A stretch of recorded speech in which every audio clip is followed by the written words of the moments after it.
His guns are there, but they're damaged. And I guess his gun is missing half of it. So that. How much is your Megatron assembly?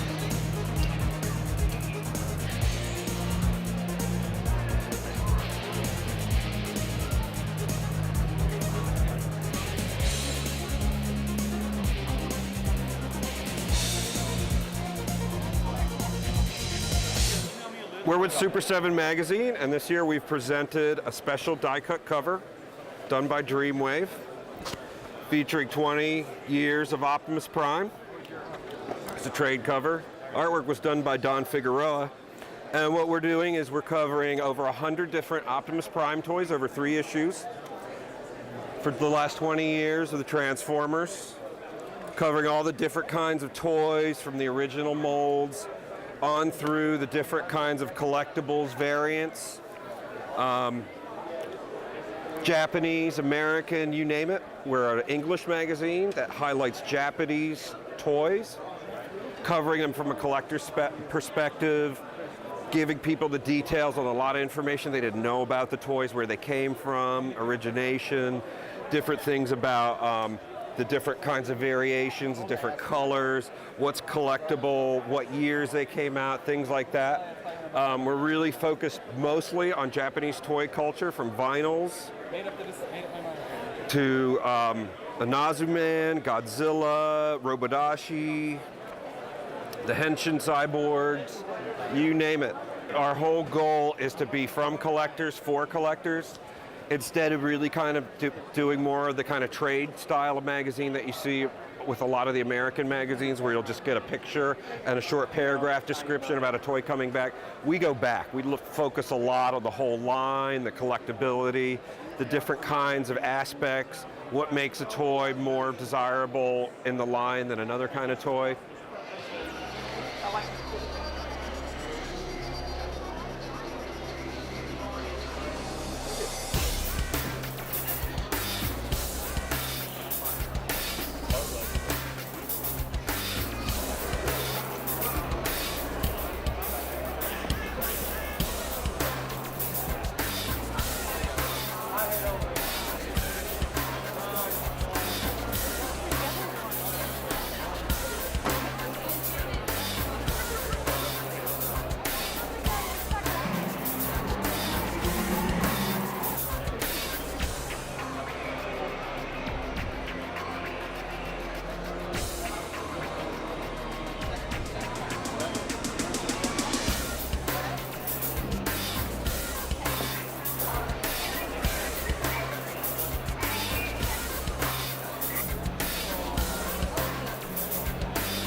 We get to come with our family and have open fun. Our dad gets us toys and our mom gets us toys, and that's just fun. You think in real life, are animals going to change into robots? No, but on a TV show, it's pretty cool thinking that an animal's changing into a robot, and they're defending the Earth. One team thinking one thing, the other team thinking the other. They're like fighting over the Matrix. It's just an exciting thing. His very first Transformer was an original Tigertron, and I broke it, and I didn't want to tell anybody, and my dad found it, and he got mad. And then, well, that got me into Tigertron, and then I got one of the generic Tigertrons, and I like that, and I got a real Tigertron, and I still have that up at our house, and, well, I really like it. Me is Aaron Archer, our lead designer on Transformers. Next to him is Mr. Jerry Des Moines, who is in charge of all the exclusives. And he, as some of you might have seen Andrew Frankel speak last year, he has replaced Andrew Frankel. He's the new Andrew Frankel. And at the very end of the table is Eric Siebenaller, and he's another one of our designers on Transformers. So Aaron and Eric handle all the cool design stuff in the US. So now all of the Armada episodes this fall have like a subtitle called the Unicron Battles. Basically that's just the last 13 episodes of the animation. It's just a cool way to describe what's going to happen at the very end of the series. And it's really timely with us bringing out Unicron. So you'll see that on our packaging. We definitely many times. And the coolest story I have heard is that they're the 4 horsemen exact same characters, just new decos, so same personalities and all of that. I don't know what else I could say about the Unicron toy. He's quite articulated, he's big, he's a giant robot, turns into a planet, including a G-tube, and we try to get some slant if we can. And with a lot of the universe toys. And we'll be doing another one next year that'll have even more and better content. We'll just keep adding to it because we want to be able to offer something extra within the toy. right here, no one's seen. What characters are, that's extremely helpful, and you know, we love having your feedback on them.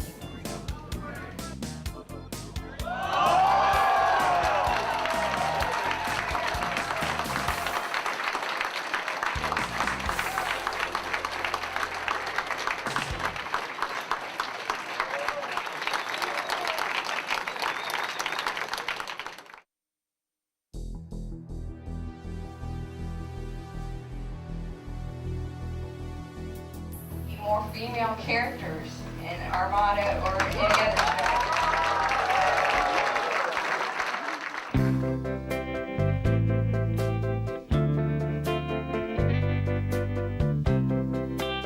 Well, not a whole lot has changed from, you know, since the last time I was on the video. I mean, just some people will be like, hey, you're the girl from the video, but other than that, it's just been fun being here. It was kind of exciting just because I've never really been on anything like that. And, I'm not like a real prominent person, you know, as far as Transformers. And now everybody's like, hey, you're, you know, on the box set. And a lot of my friends were excited and got to see me on there. When I first came into the hotel and we were going up to our room, these people kept staring at me. And I didn't really think much of it, and they're like, were you on the Botcon preview from last year? I was like, oh yeah, I was. I don't know how they recognized me, but they did.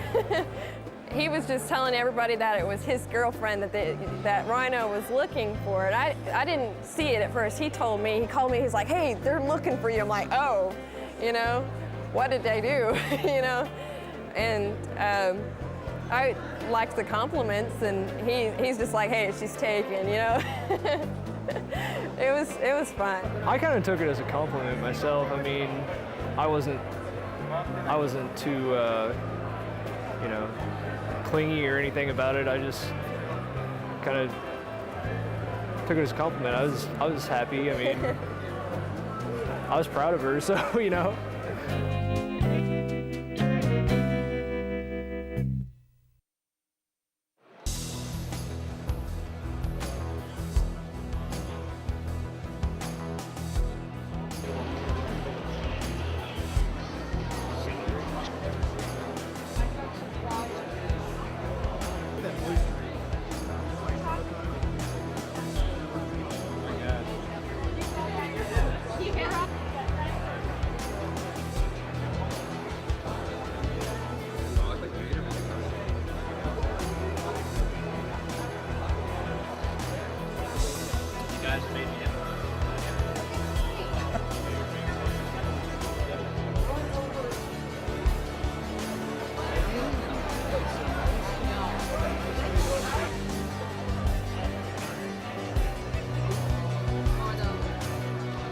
Oh, it's Blaka. That's the two I need.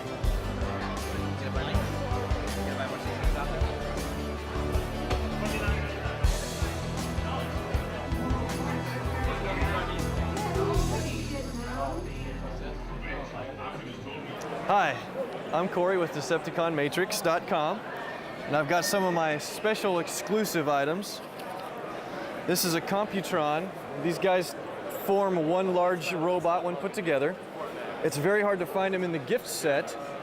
They were sold individually for a special for Christmas. They put them in a gift set like this, and no kid ever kept the boxes. So I found one, so I had to get it. Not for sale. Got another one. This is Piranacon. Same idea. They were sold separately. Got the gift set version, and I've been offered $1,100 for this one. Turned them down for now, but we'll see. And this is the good old Generation 1 Optimus Prime, everybody's favorite. Pepsi ran a special, and it was an exclusive, and I don't know what you had to get this guy, but I paid over $100 for it, and I've been offered $700, and I'm considering. Bumblebee is a popular character from the cartoon. This is actually a production difference. It's a totally different robot in this package. It's kind of a mistake. They actually did it to move out some old product. It's from a Diaclone line that preceded Transformers. This guy sold at the store for $2.84, and now it's probably over 80 bucks. It's one of my favorites. What's up? I'm Mike Kincaid. I'm from Allentown, PA. This ain't mine, but I'm gonna talk about it like it's mine. This is the Chislers. Chisler is selling this for $350. This is the most highest priced item on any of these tables. All this other stuff is easy to find or whatever. And this is hard to find, especially one that holds the arm on the right way. Not like the Chislers version. If you get one that the arm stays on, you're gonna have to pay like $400 for it, but the arm falls off of this one, so that's $350. All right, what you have here is Fortress Maximus. This one's actually Grand Maximus because it was released in Japan. Fortress Maximus is the name of the toy when it was released in the United States. It's the largest Transformer known. It's 2.5 feet tall. Comes with a lot of accessories. The price range is any place from $800 to about $1,000. This one right here is about $750 because it's missing some parts and a little bit yellowed on the toy.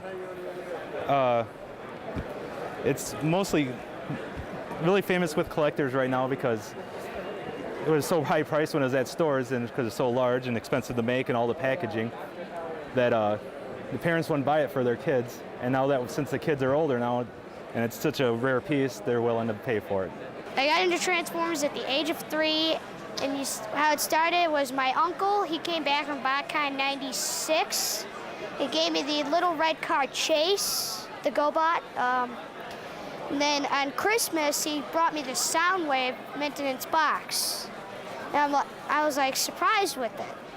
And then I started watching the videos, and ever since I've been with the Transformers. Favorite character? Well, I'll just give one of mine. I like Chrome Dome from Headmasters. And why is that? Well, he's the leader because he's the leader of the Headmaster Force. He has a very cool characterization, and he's I like his toy. Well, how did I get into selling? My uncle, he helped me out. He gave me some of his toys, and now I'm selling stuff behind me here.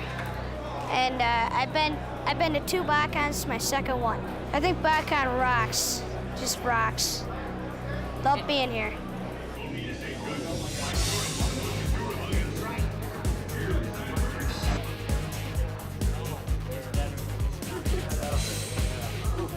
That's very nice.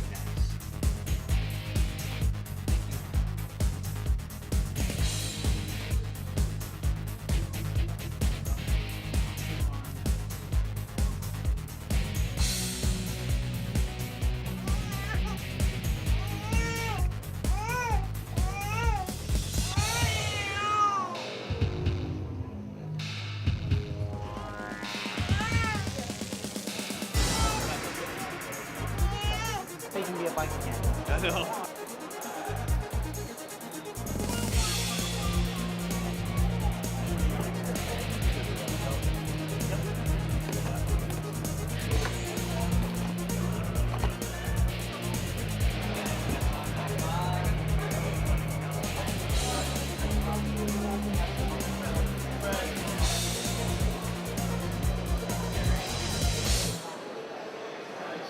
I always trained to be a professional illustrator in the comic field, actually. Transformers was always very much a side sort of thing I always liked as a kid growing up. And I used to do little illustrations for on the side. It was completely by chance that after I graduated college, BFA in illustration, all that kind of fun stuff, I went to a Botcon in '97. And I was doing some sketches and selling some toys which I thought were worthless at the time. And people really bought a lot of my sketches and were really excited about it. And I was really surprised because Transformers was pretty much dead at the time.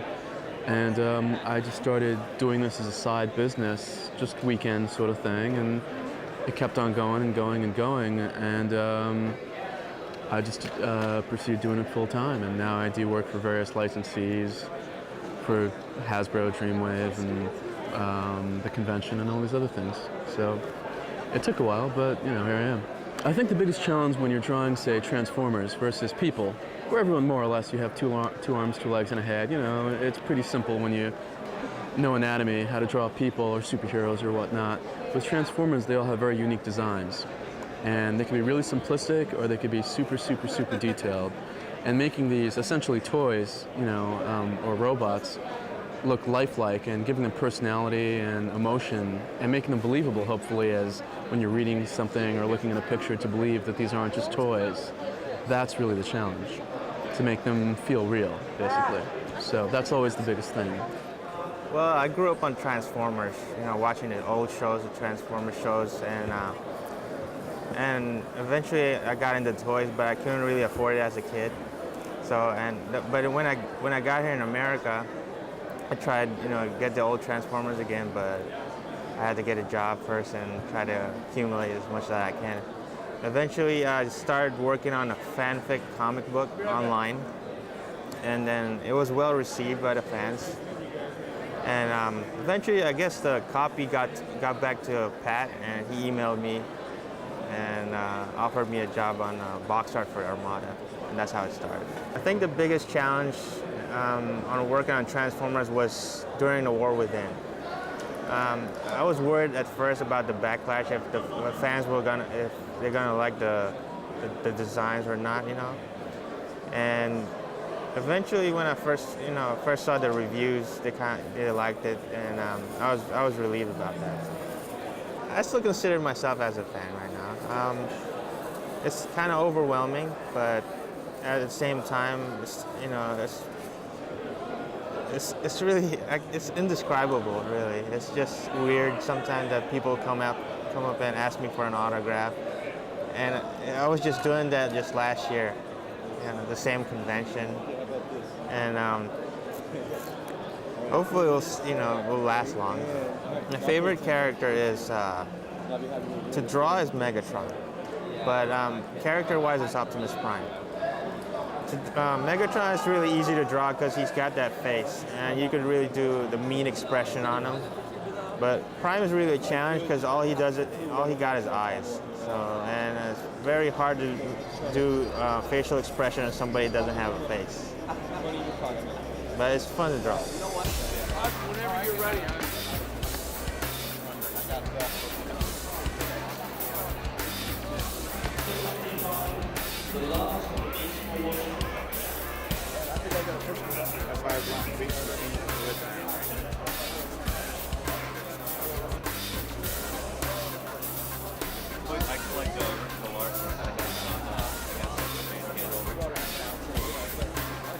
Just not the style I would have picked. That's just me.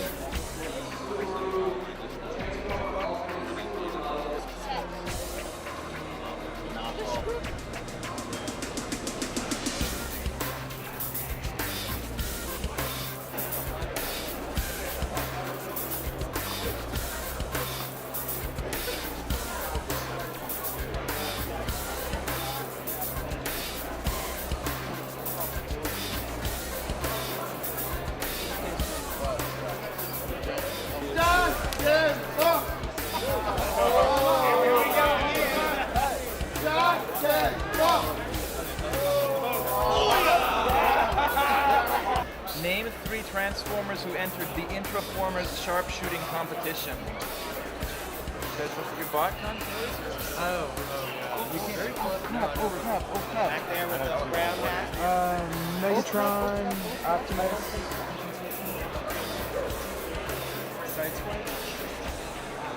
Optimus Prime, Megatron, and Lead.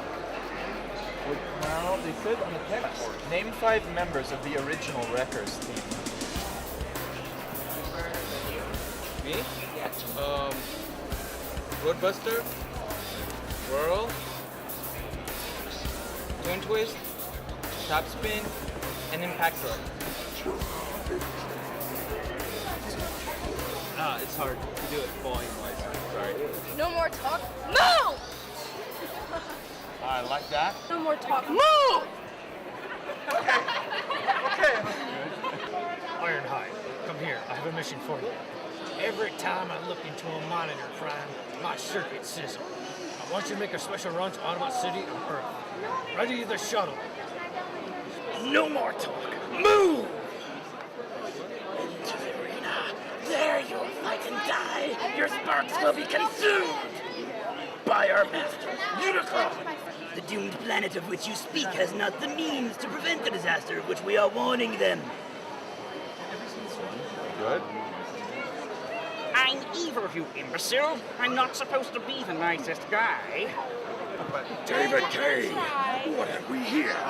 You dare call yourself Megatron. You will rule the day. Yes. Excellent. Me, Grimlock's strongest leader. We have a striker. No more talk. Move. Into the arena. There, you will fight and die. Your sparks will be consumed by our master, Unicron. Hey, what's your problem, Chopper Face? Let me tell you something. All The last time some idiot tried to cross my path. You ask him if you can find him. Let me tell you something, Chico. Last time someone stepped in the ring with me, man, I tell you something, man. It's hard. Many different voices. Oh. I said no! Dreadnought Command you, Sub-Commander Kissbutt! Dreadnought Command was Venator! Negative. No inside of Cybertron's blackened on the inside of the drive shaft. Into the arena. There you will fight and die. Your sparks will be consumed by our master, Unicron. Waspinator didn't want to come to official Transformers Collectors Convention. Waspinator had plans. That was really good, too. I'll give you the truth. Megatron is a slag-sucking saurian.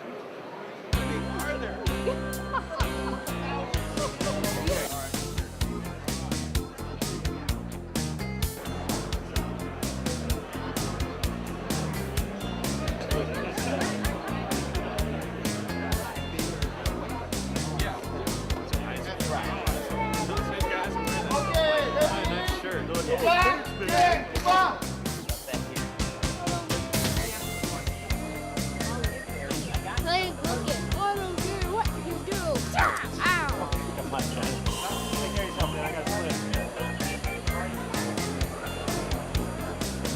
What can we expect next year? We're going to extend the convention to 3 days. 20th anniversary, we're getting more voice actors, more exclusive product and premiums.